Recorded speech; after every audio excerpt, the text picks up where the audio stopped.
What's up, guys? Welcome back to Ancient Bloodline of Light. This is Slipknot. No, I'm just kidding. This is Giovanni. Um, yeah, here in Massachusetts, it's like we're not quarantined, but I heard from my friend, uh, Connecticut. There's my other friend, Pennsylvania. There are, but I'm glad to know that they're doing well, and I hope you guys are doing well. We're doing well here, and keeping safe. And I don't really have the weirdest, but it's just for the hell of it. And and not coughing because I'm a zombie, but I'm still coughing. I got over the flu like back in January, and it's ridiculous. Shit. Okay. But just sort of like punch in, and I wanted to talk about the higher self. I wanted to get some insight in how to like connect with your higher self. You can see basically the higher self is like it's you without the ego. It's that pure love, that high vibrational energy, that self. The higher self is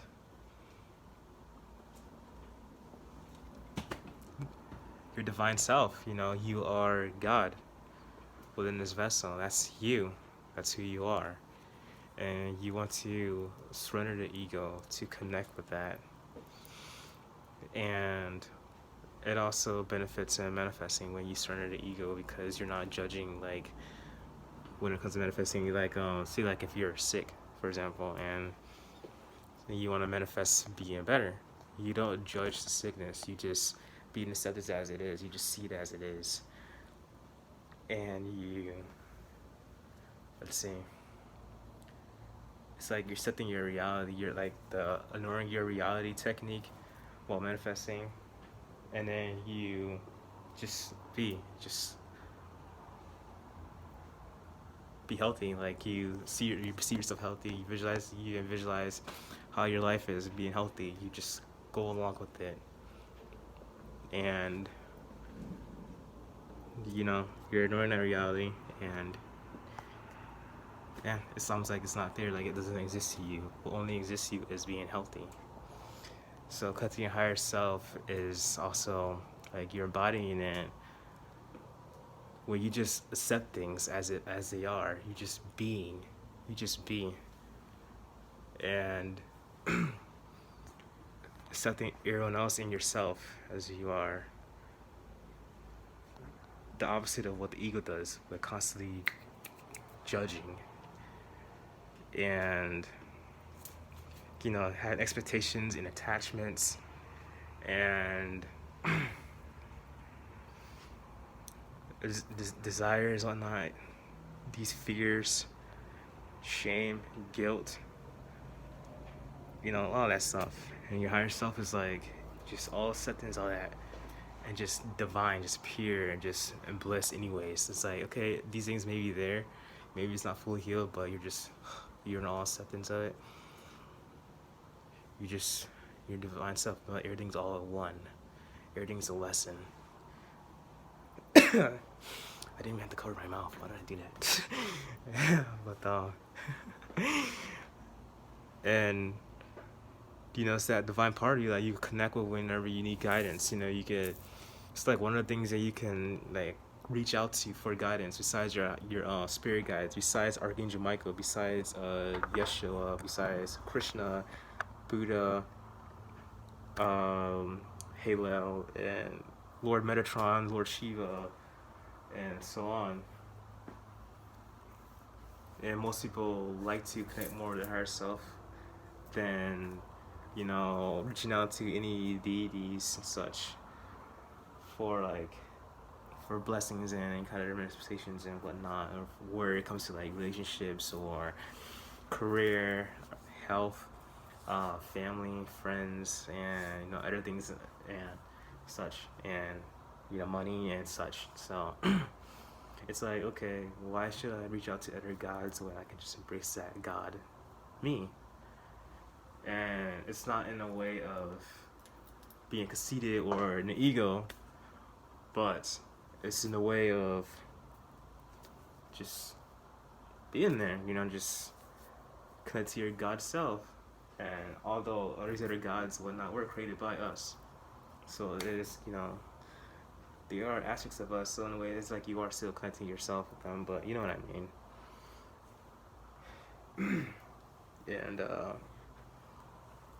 yeah, the higher self it feels divine, it feels bliss. It's like water, like going down the stream freely without any blockages. And the koi fish, they're just like freely going with the flow. They're just not resisting the current. You're just flowing through. And it's beautiful. It's amazing. Imagine the amazing things that you can create when you surrender the ego. Imagine, you just flow things and be present and without expectations, without worrying about things, without being so attached to things, because you surrender the ego and embodying your higher self, your divine self, call upon it, and then, just reach out to it more often, connect with it, get to know it, embody it. And then you start to see changes in your life when you start having expectations, desires, so much judging, and even things that's like in your current reality. Like, for example, somebody could be laying on the ground because they had a heart attack or something, but like you let go of the ego, let go of that fear, you're accepting that it's happening so you can be in control. You let go of control in order to be in control. Says the master from Doctor Strange, forgot what her name is. But and like I said, you release control in order to gain control, and it's like you know what to do because you're in the present moment. I am accepting of what's going on,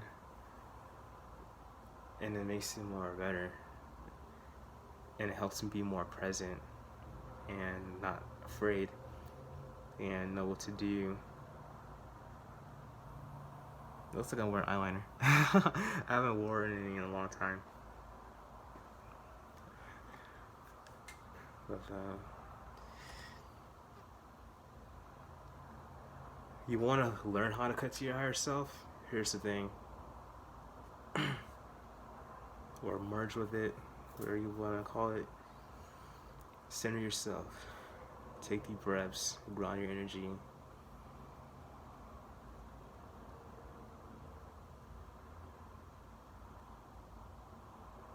Call out to it. You say to yourself, I surrender the ego. I am surrendering the ego. You call to your higher self to say, take over, or please take over. I am opening myself up to you, and take over. And you surrender that ego.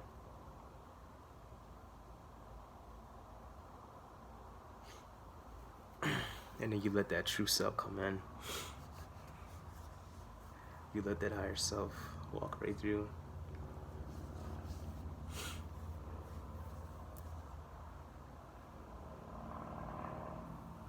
And you feel a difference in your energy.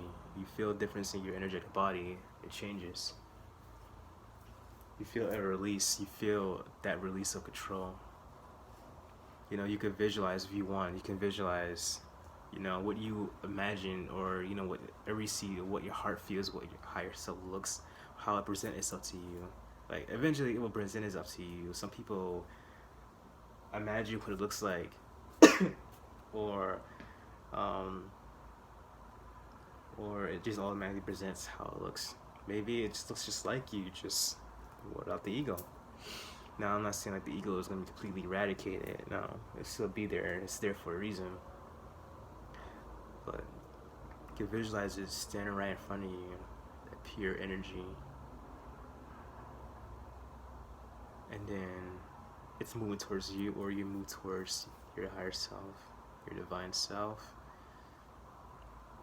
And you just feel it. You just surrender to this visualization, and then you merge with it. And you can feel that your frequency is being uplifted.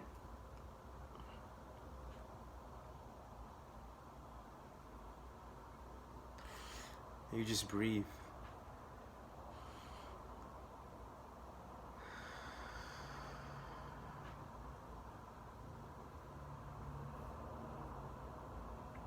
There it is. You are all accepting and in flow with everything.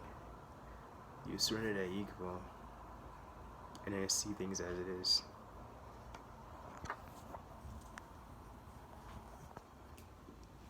Keep focusing on that energy of your higher self, and then it continues to raise your vibrations,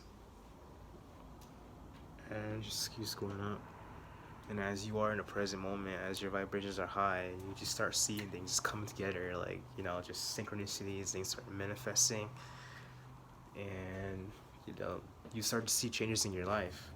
Even so many things just in one day start happening, and that's incredible. Like, it just keep coming and coming, and then we notice these things, and then you're like, damn. Like, then it raises your vibrations more because you start seeing these changes, and then you're just more happier and more positive and feeling more good, and it's a great feeling, and just keep going on and on.